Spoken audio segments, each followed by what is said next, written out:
A poor 12-year-old girl shouted into the dark night, "Stop hurting him!"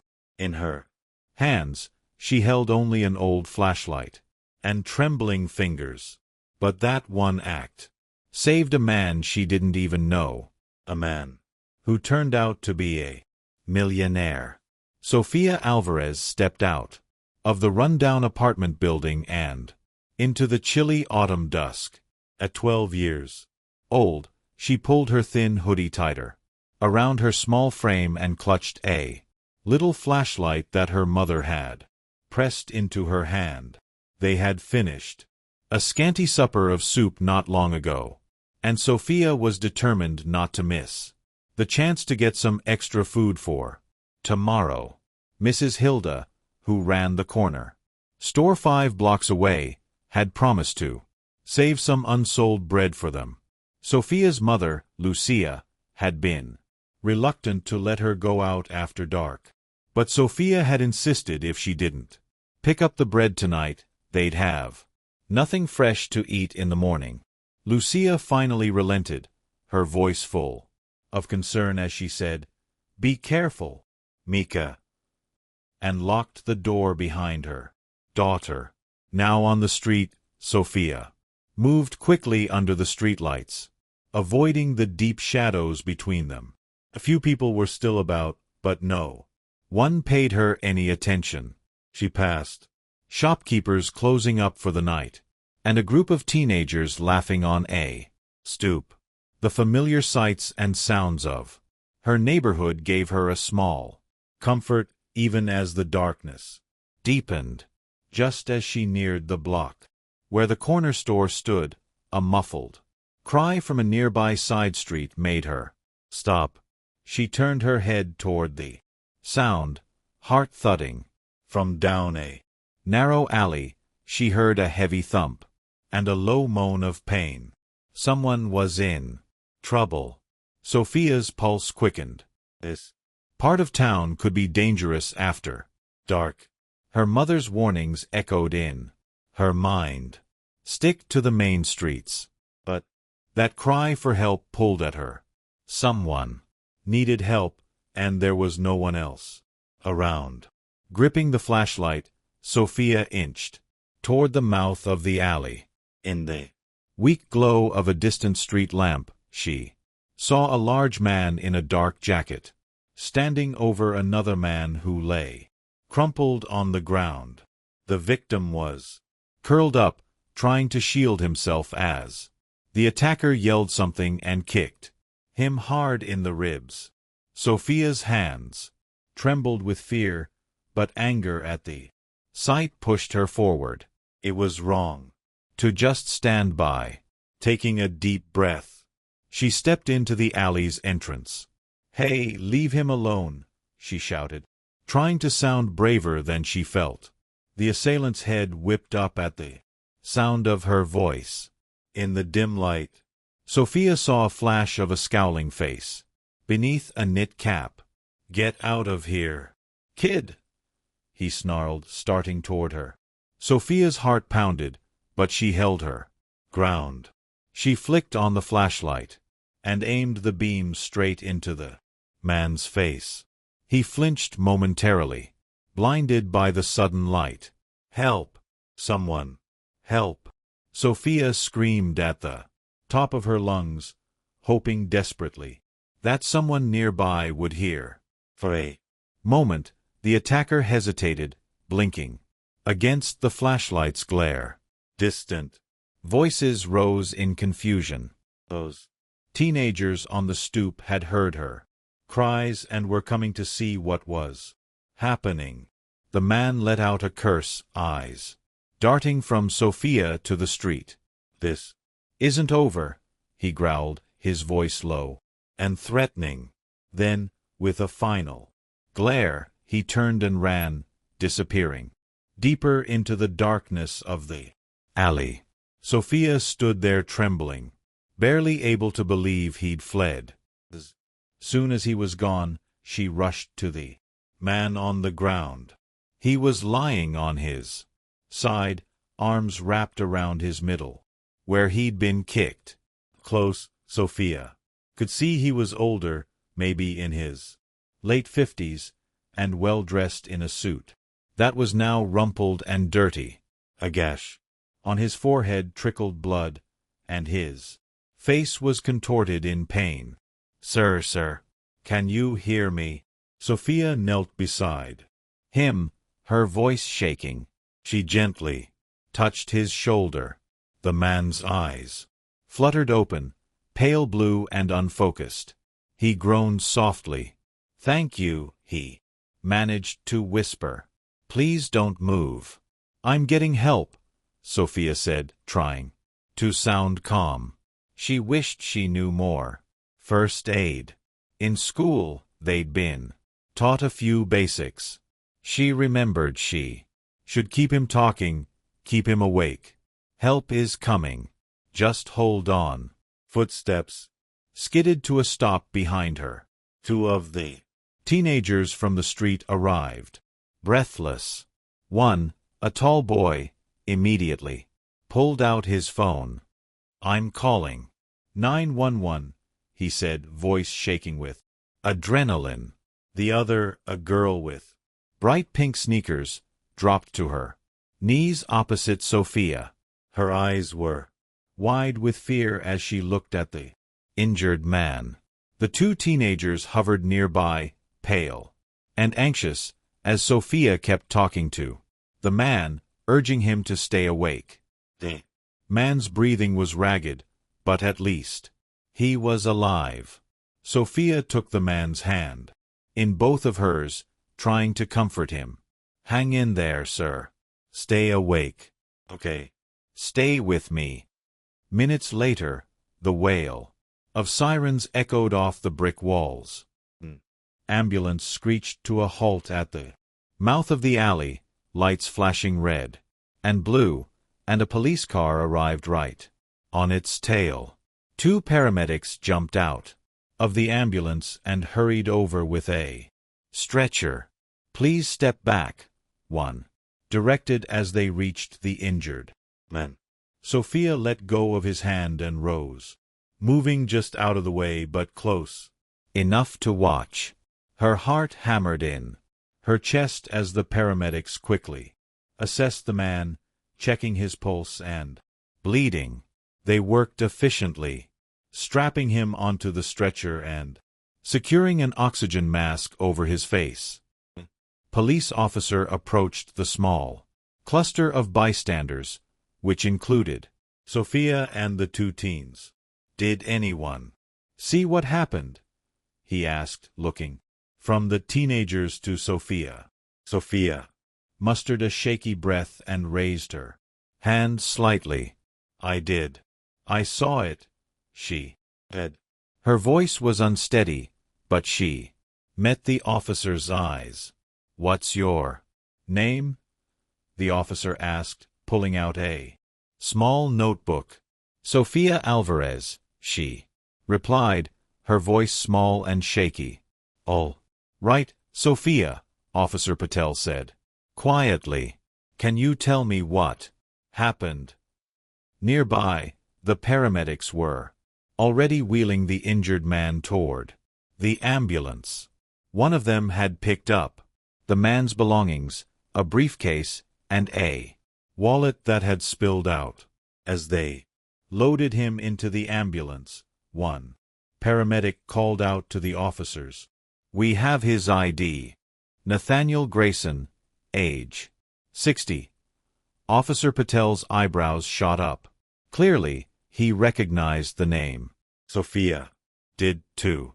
He was a millionaire known for his charity work in the city, and Sophia had heard his name on the news before. She never imagined she'd meet him like this.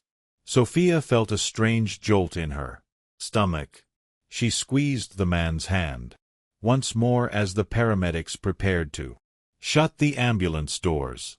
His eyes opened a sliver, finding her through the haze of pain. In that brief moment, Sophia managed a reassuring smile and gave a small wave of her fingers.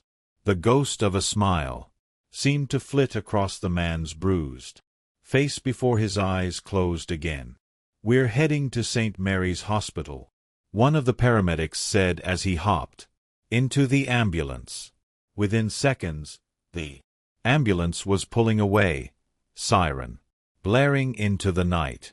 Officer Patel placed a hand on Sophia's shoulder. "We'll follow them to the hospital.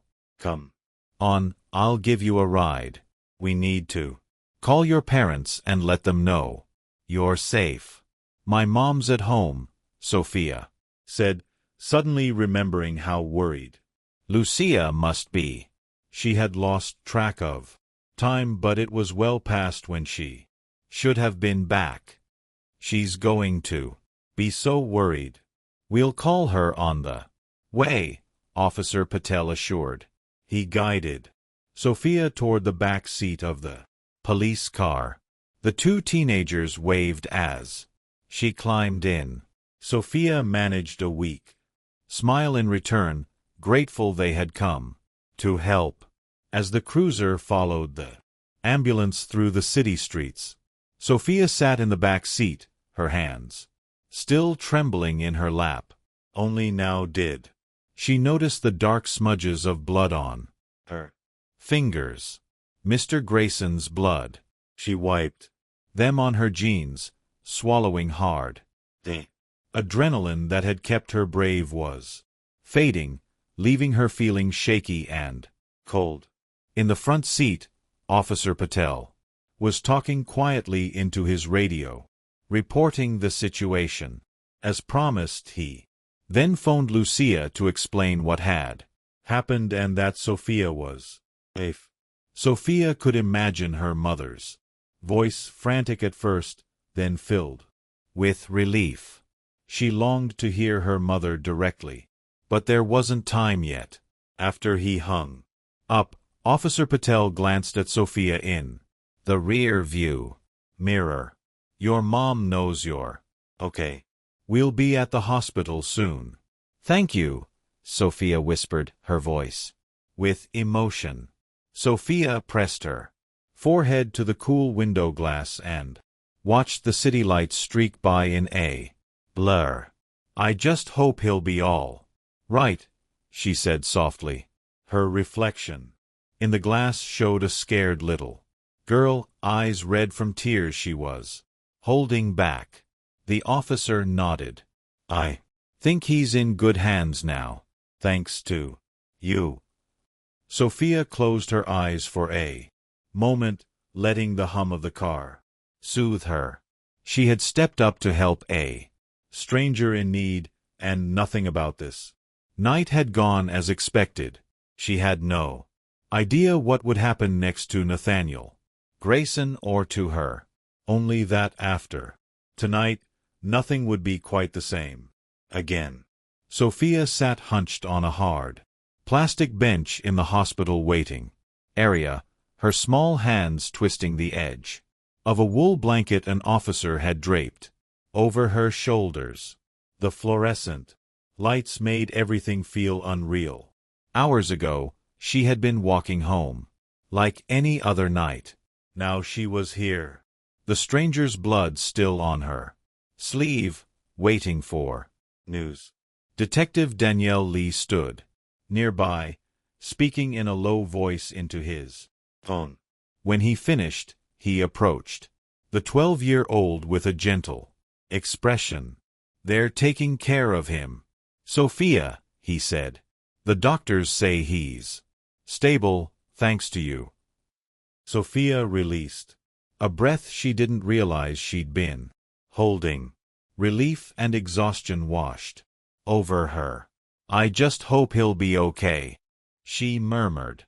Before the detective could respond, hurried footsteps echoed down the corridor. Lucia Alvarez rushed in, eyes wide with worry, until they landed on her daughter. "Sophia, Menia," Lucia cried. She dropped to her knees and wrapped Sophia in a fierce embrace. "Mama," Sophia whispered, clinging tightly to her mother. She felt Lucia's tears warm against her neck. "Lucia, pulled back to cup Sophia's face. When the police called, I feared the worst. Are you hurt? Her voice shook. I'm okay, Sophia assured softly. I'm sorry. I made you worry. Detective Lee stepped forward, removing his hat. Respectfully, Mrs. Alvarez. Detective Lee, you have a very brave daughter. She likely saved a man's life. Tonight, Lucia managed a trembling smile. At Sophia. Isakast Mamor. Hear that? You saved him. Pride and concern mingled in her face. She looked to the detective. How is the man? He regained consciousness a short while ago. Detective Lee answered. He's battered, but stable. He asked to see the girl who helped him. Sophia's heart fluttered. He wants to see me. The detective nodded. I think it would do him good. And it might put your mind at ease, too. Lucia kept an arm around Sophia's shoulders as they followed a nurse down the hall to a private room. Sophia's stomach did flips. She wasn't sure why. She was nervous to meet the man again. But she was inside the room. Nathaniel Grayson lay propped up against pillows. In the soft light, Sophia saw bandages around his salt and pepper hair and bruises along his cheek and jaw. Despite that, his eyes were clear and they lit up gently when he saw her. Hello, Nathaniel greeted, his voice a little raspy but kind. He attempted to sit up straighter, wincing at the effort. Lucia nudged Sophia forward. The girl took a timid step. Hi, Mr. Grayson, she said softly. I'm glad you're awake. Nathaniel exhaled a shaky laugh of relief. So am I. And I have you to thank for that, Miss Sophia. His eyes grew moist as he spoke. The doctor told me how you stayed with me, how you helped before the ambulance came. You kept me alive. Sophia felt heat rush to her cheeks. Wasn't used to praise. I just did what I could, sir, she replied. I couldn't just leave you there. Nathaniel glanced at Lucia as if seeing the mother's likeness in the child's compassionate. Your daughter is extraordinary, he said to Lucia. Lucia squeezed Sophia's shoulder. She has a good heart. I'm only grateful she was in the right place at the right time for you. The silence fell, heavy with emotion. Nathaniel swallowed hard. I don't know how to repay you, he began. You don't need to, Sophia quickly said. I'm just happy you're all right. Nathaniel smiled, touched by her sincerity. He noticed Sophia fidgeting with something in her hands, a foil candy wrapper she had been folding and unfolding. With a shy smile, Sophia finished folding it into a tiny heart and set it on the bedside table. This is for you, she said. It's silly, but I want you to have it. Nathaniel picked up the little makeshift heart gingerly. His throat worked as he fought emotion. It's not silly at all, he managed quietly. I will treasure it. Lucia gently cleared her throat. We should let Mr. Grayson rest me. Before they turned to leave, Nathaniel asked, May I know your full name? Sophia Alvarez, she answered. And this is my mom, Lucia. Sophia, he repeated with a warm nod. I won't forget it. Thank you, Sophia Alvarez. They exchanged soft goodnights. Sophia and Lucia reached the door. Nathaniel spoke again, a little stronger. This time, you get some rest too, young lady. And I'd like to see you again, if that's all right. He looked to Lucia. Perhaps when I'm released, I could thank you properly. Lucia gave a polite nod, though she was wary of imposing.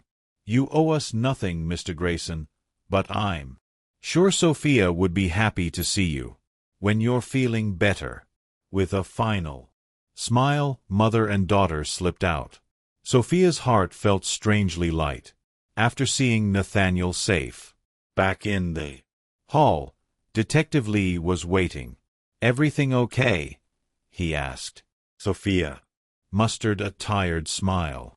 He's going to be okay. The detective offered to drive them home, and soon they were heading through the quiet streets.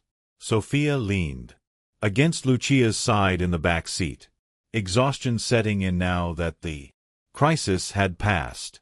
As they neared their neighborhood, Detective Lee spoke up gently. Sophia mentioned she thought she saw two men running away when she found Mr. Grayson. One might have been limping. We are looking into it.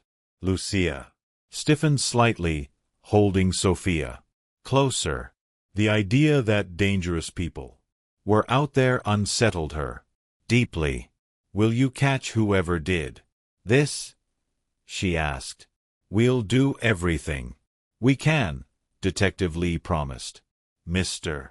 Grayson didn't get a look at them, but between his case and Sophia's statement, we have some leads. Sophia shivered. The night had grown cooler, and the familiar streets of her neighborhood came into view. Dim street lights illuminating worn brick apartment buildings and shuttered shops. She was suddenly very glad for the detective's presence. The car pulled up to the curb outside their building. Lucia thanked the detective quietly while Sophia fought to keep her heavy eyelids open. You both take care. Now, Detective Lee said. He handed Lucia a card.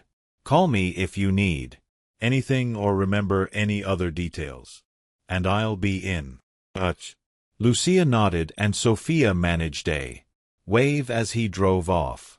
Inside their tiny apartment, Lucia helped Sophia out of her jacket and shoes.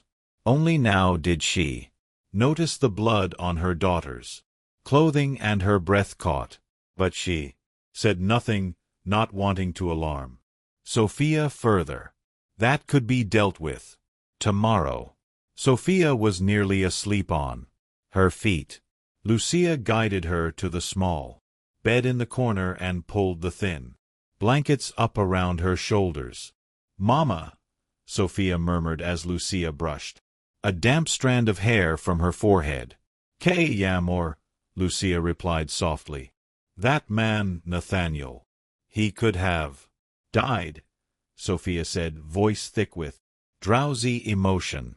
"I'm glad he didn't." Lucia's eyes welled in the darkness. He leaned down and kissed Sophia's brow. "Me too, Mika. You did a wonderful thing. I'm so very proud of you." Sophia closed her eyes as a tear escaped down her cheek. She felt her mother's hand holding hers, warm and safe. "I was scared," she admitted in a small voice. "I know," Lucia whispered. "But you were brave, even when you were scared. That's what true bravery is." Sophia's hand went slack in Lucia's grasp as she finally succumbed to sleep. The long day over at last. Lucia stayed by her side for a few minutes, silently giving thanks that her little girl was home and safe. Whatever trouble had found them tonight, they had each other, and as long as they did, they would find a way through together.